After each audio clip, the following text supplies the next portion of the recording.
Gonggongan anjing menjelang subuh. Apakah engkau paham maksud suara gonggongan anjing itu? Sudah hampir jam 4 pagi. Angin dingin begitu menggigit tulang-tulang. Namun tak menyurutkan semangat pria tua itu. Ia tetap melangkah menuju masjid yang disebutnya sebagai rumah Tuhan. Bersiap-siap mengumandangkan azan dengan keyakinan teguh bahwa sholat itu lebih baik daripada tidur.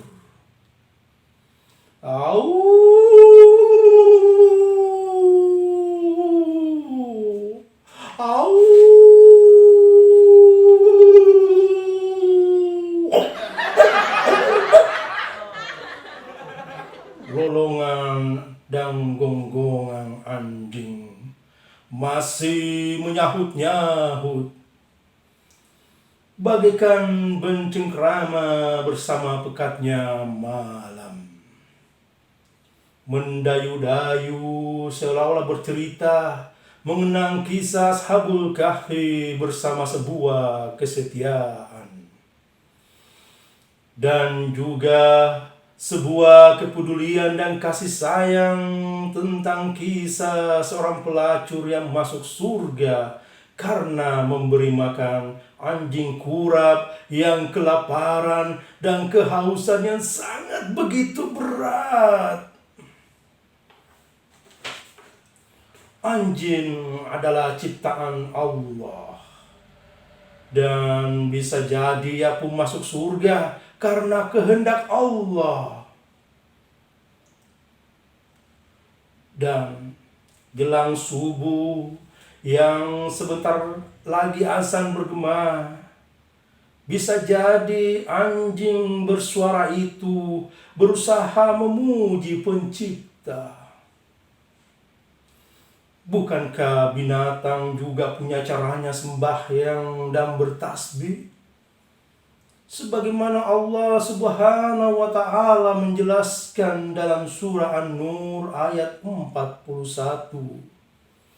Bukankah Allah Maha mengetahui apa yang mereka kerjakan? Dan waktu jelang subuh hingga puncak subuh adalah waktu yang sangat empuk bermanja-manja dengan alam mimpi. Maka itulah waktu yang begitu istimewa. Menyadarkan rasa syukur bahwa masih ada peluang mengukir cahaya kebaikan. Mungkin saja pada jelang subuh itu juga anjing itu menyuarakan syukurnya sebagai makhluk ciptaan yang diberi kehidupan, diberi kesempatan hidup bersama manusia. Bahwa siapa yang membencinya dengan kedunguan, dan siapa yang bijaksana melihat dirinya sebagai binatang yang bisa bermanfaat. Lalu timbul renungan yang mendalam. Manakah yang lebih hina? Apakah anjing yang sedang berusaha memuja penciptanya di tengah suasana malam yang memanjakan tidur? Ataukah seorang manusia yang telah mendustakan agama? Yang tidak memberi makan anak-anak yatim piatu dan orang miskin namun terus mengumpulkan harta, merasa akan hidup kekal di dunia ini? Ataukah orang-orang yang sering mengumpat, memfitnah, mencaci maki, menebarkan hoax, hingga menggoreng-goreng sebuah pernyataan karena hasutan yang didasari kebencian? Jakarta, 1 Maret 2022. Abu Daeng Al-Makassari. Demikianlah syair yang saya bacakan dan baru saja saya buat pada jam-jam menjelang subuh. Di tempat saya tinggal ini sudah jarang sekali saya mendengar lolongan anjing yang biasa pernah saya saksikan waktu tinggal di Makassar, di mana pada saat menjelang subuh biasanya ada suara anjing yang menggonggong ataupun suara lolongan. Ya, sama saja ya. Lolongan atau gonggongan sama-sama suara anjing.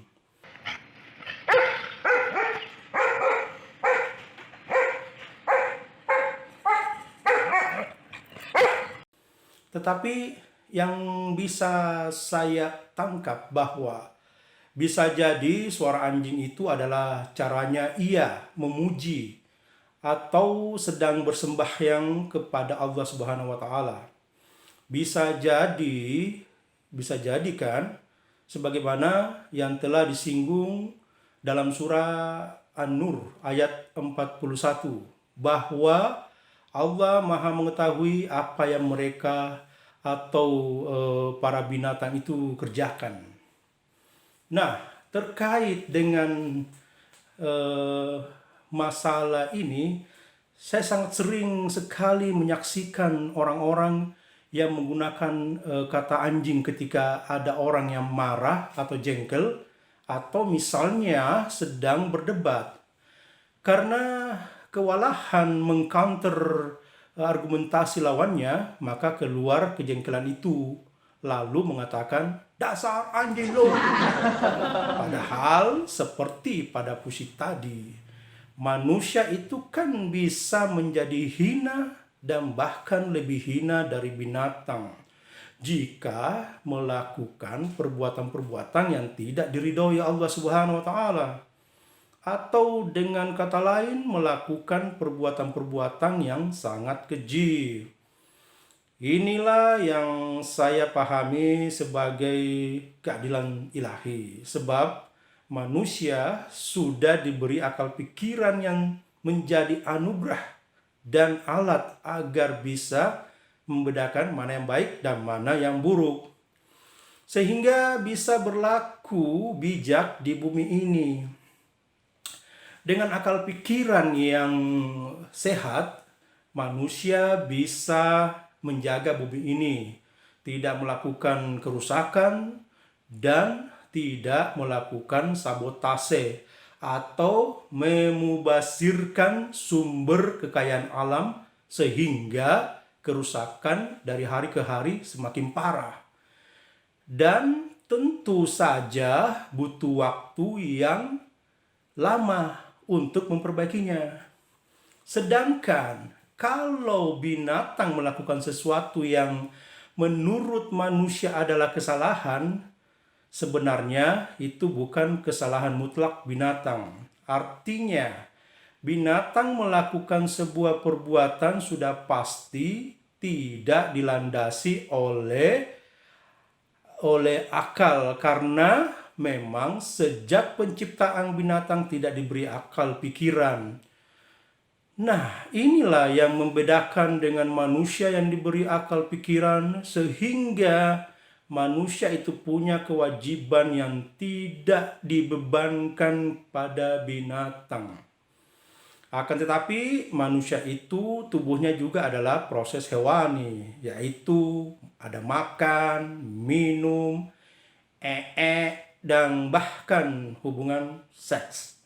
Semua itu juga bisa dilakukan oleh binatang. Jadi tidak ada yang istimewa jika manusia bisa makan dan minum, atau bahkan misalnya sangat strong dalam sebuah hubungan gitu-gituan deh.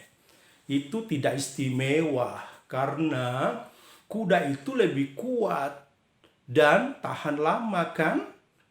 Manusia sulit mengimbanginya. Wish. Jadi, apa yang istimewa dari manusia? Ya, sudah pasti. Akal pikiran dari manusia itu bisa membuatnya menjadi istimewa. Bukankah butuh pikiran yang sangat tajam untuk menjadi seorang pejabat yang mulia kan? Atau menjadi seorang ilmuwan, dokter peneliti, atau bahkan menjadi pemuka agama yang mencerahkan. Bukankah seperti itu?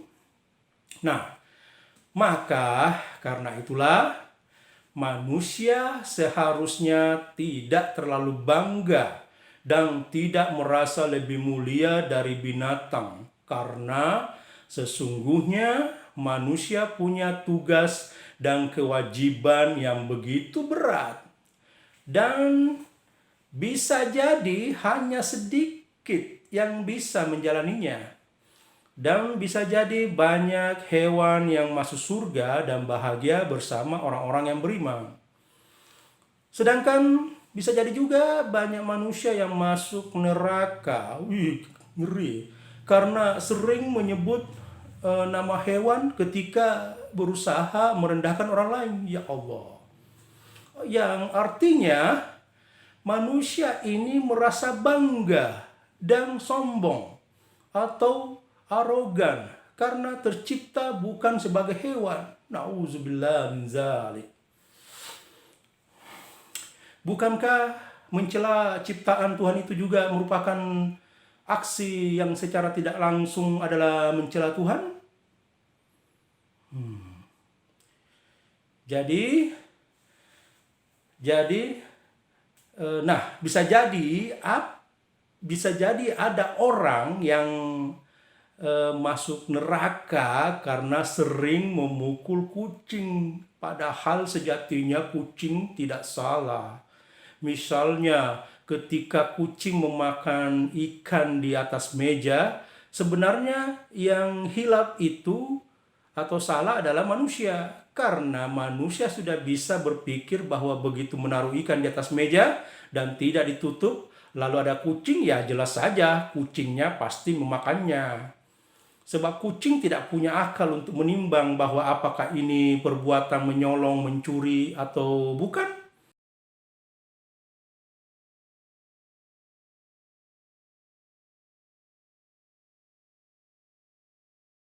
Apakah ini perbuatan dosa atau bukan?